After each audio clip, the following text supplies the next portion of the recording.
오늘 주신 말씀은 역대하 36장 11절로 20절입니다. 역대하 36장 11절로 20절 말씀 받들어 읽겠습니다. 시드기야가 왕위에 오를 때에 나이가 21세라 예루살렘에서 11년 동안 다스리며 그의 하나님 여호와 보시기에 악을 행하고 선지자 예레미야가 여호와의 말씀으로 일러도 그 앞에서 겸손하지 아니하였으며 또한 느부갓네살 왕이 그를 그의 하나님을 가리켜 맹세하게 하였으나 그가 왕을 배반하고 목을 곧게 하며 마음을 완악하게 하여 이스라엘 하나님 여호와께로 돌아오지 아니하였고 모든 제사장들이 우두머리들과 백성도 크게 범죄하여 이방 모든 가증한 일을 따라서 여호와께서 예루살렘에 거룩하게 두신 그의 전을 더럽게 하였으며 그 조상들의 하나님 여호와께서 그의 백성과 그 거하시는 곳을 아끼사 부지런히 그의 사신들을 그 백성에게 보내어 이르셨으나 그의 백성이 하나님의 사신들을 비웃고 그의 말씀을 멸시하며 그의 선지자를 욕하여 여호와의 진노를 그의 백성에게 미치게 하여 회복할 수 없게 하였으므로 하나님이 갈대아 왕의 손에 그들을 다 넘기심에 그가 와서 그들의 성전에서 칼로 청년들을 죽이며 청년 남녀와 노인과 병약한 사람을 긍휼히 여기지 아니하였으며 또 하나님의 전의 대소 그릇들과 여호와의 전의 보물과 왕과 방백들의 보물을 다 바벨론으로 가져가고 또 하나님의 전을 불사르며 예루살렘 성벽을 헐며 그들의 모든 궁실을 불사르며 그들의 모든 귀한 그릇들을 부수고 칼에서 살아남은 자를 그가 바벨론으로 사로잡아 가매 무리가 거기서 갈대아 왕과 그의 자손의 노예가 되어 바사국이 통치할 때까지 이르니라. 아멘. 어제 말씀 요시야 왕이 죽는 얘기였는데요.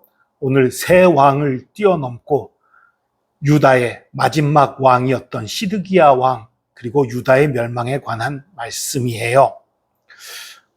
먼저 그 뛰어넘은 왕들을 좀 살짝 언급하려고 해요.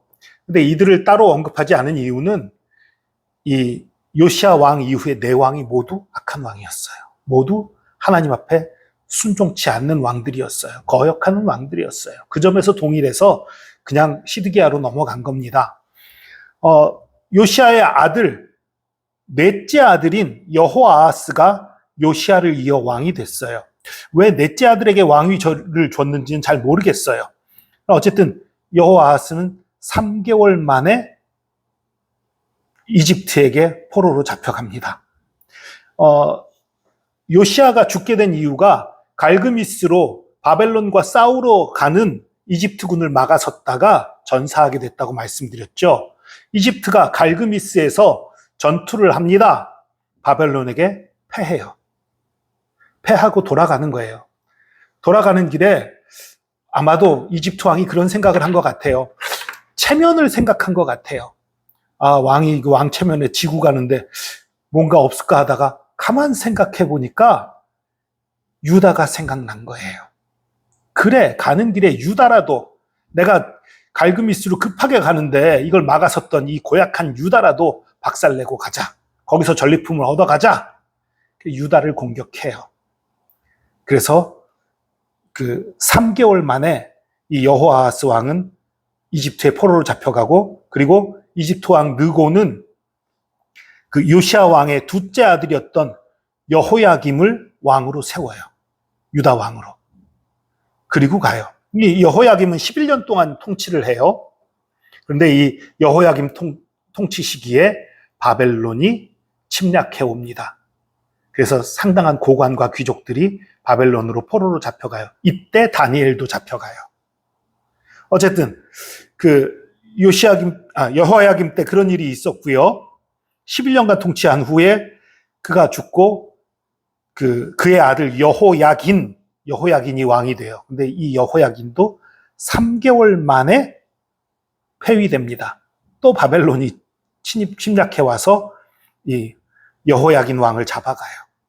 그리고 이 바벨론 왕이 시드기야를 왕으로 세워요.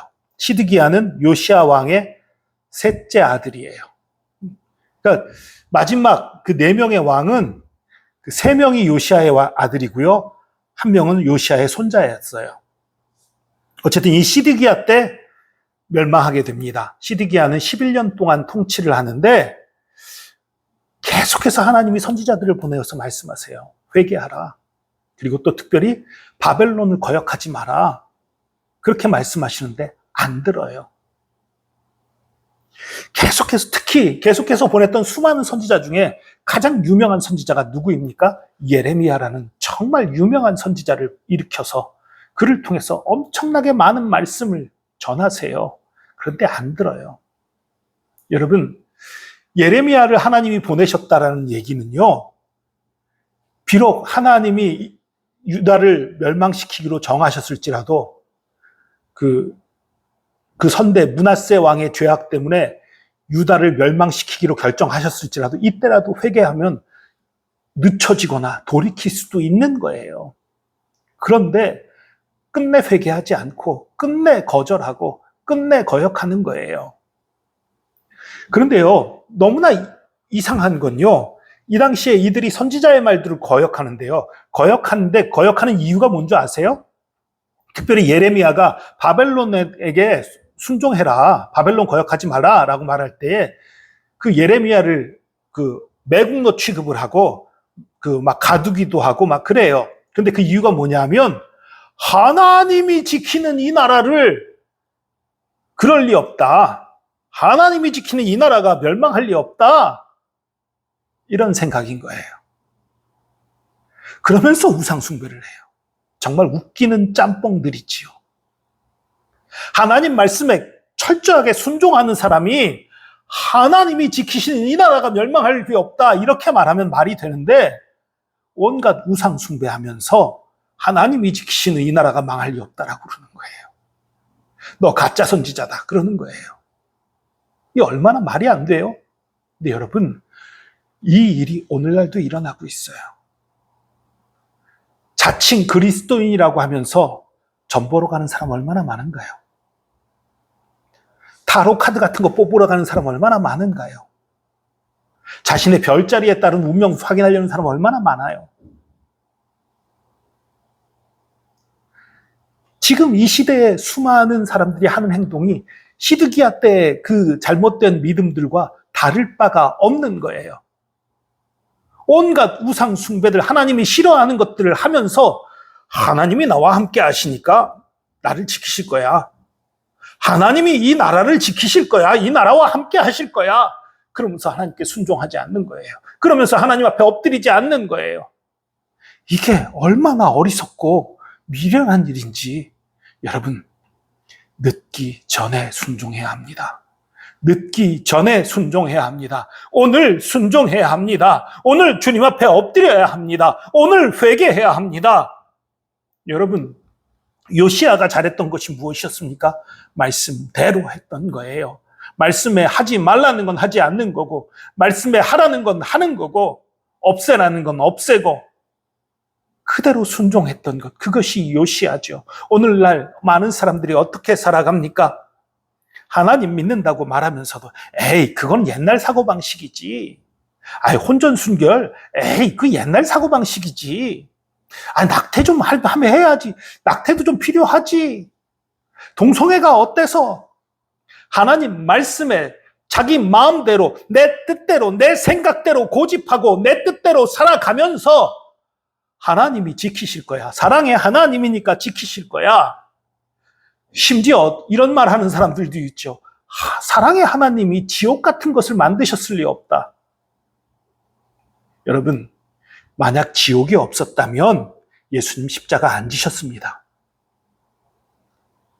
예수님이 십자가를 왜 져요? 지옥이 없다면. 여러분, 하나님은 그만큼 죄를 미워하시는 거예요. 죄를 그만큼 싫어하시는 거예요. 그렇기 때문에 우리 죄를 대신 지시고 예수님이 십자가에 죽으셨던 것입니다. 만약 지옥이 없다면 다만 예수 잘 믿은 사람은 천국 가서 축복받고 예수 잘 믿지 않던 사람은 죽고 끝이다. 그러면 잘 믿는 사람은 생각하면 되지. 예수님이 뭐하러 그 고난을 당하고 뭐하러 십자가의 고통을 당하고 죽어요. 말도 안 되는 거죠. 지옥의 고통이 있으니까 지옥의 처참함을 아시니까 우리를 불쌍히 여기셔서 우리를 지옥에서 건져내시기 위해서, 천국 백성 삼으시기 위해서 우리 대신 십자가를 지신 거예요. 대충 믿는 것 아닙니다. 대충 순종하는 것 아닙니다. 하나님 말씀이 길이요 진리예요. 예수 그리스도가 내가 곧 길이요 진리요 생명이라고 말씀하셨지요. 말씀이 육신이 된 것이 예수 그리스도라는 성경 말씀이 우리의 길과 진리와 생명이 되는 것입니다. 여러분, 대충 믿고 대충 순종하고 대충 살아가는 것이 아니라 하나님 말씀 안에 온전하게 순종하고 온전히 따르는 저와 여러분 되기를 축복합니다. 우리의 삶이 온전히 주님께 드려지기를 원합니다. 우리의 힘과 의지로는 안 돼요. 그러나 주님이 붙잡아 주시면 할 수 있습니다. 그렇게 우리는 우리 자신을 하나님께 내어드려야 하는 것입니다. 더 늦기 전에 온전하게 주님 앞에 순종하는 저와 여러분 되기를 축복합니다. 기도하겠습니다. 주님, 하나님의 택하신 백성인 이스라엘조차도 주님을 거역하고 철저하게 불순종하고 악하고 어리석은 길들로 갈 때에 하나님께서 그 나라가 멸망당하는 그런 징계로 그들을 벌하셨던 것을 기억합니다. 그 벌하시는 것이 그들을 완전히 멸망시키기 위함이 아니라 그것으로 말미암아 회개케 하기 위함인 줄 압니다. 그러나 우리는 그러한 재앙을 만나기 전에 회복하고 재앙을 만나기 전에 순종하고 재앙을 만나기 전에 회개하기 원합니다. 주님, 우리 마음들을 다스려 주시고 우리가 우리의 죄악과 우리의 불순종하는 것과 우리의 악하고 연약한 것들을 깨닫게 하여 주시고 주님 앞에 그 모든 것을 내놓으며 그 모든 것을 주님께 맡기며 주님을 의지하고 순종의 길을 갈 수 있도록 회복의 길을 갈 수 있도록 붙들어 주시옵소서. 주께서 함께 하심 감사합니다. 우리의 힘, 우리의 능력, 우리의 모든 것 되심 감사합니다. 감사드리며 예수 그리스도의 이름으로 기도합니다. 아멘.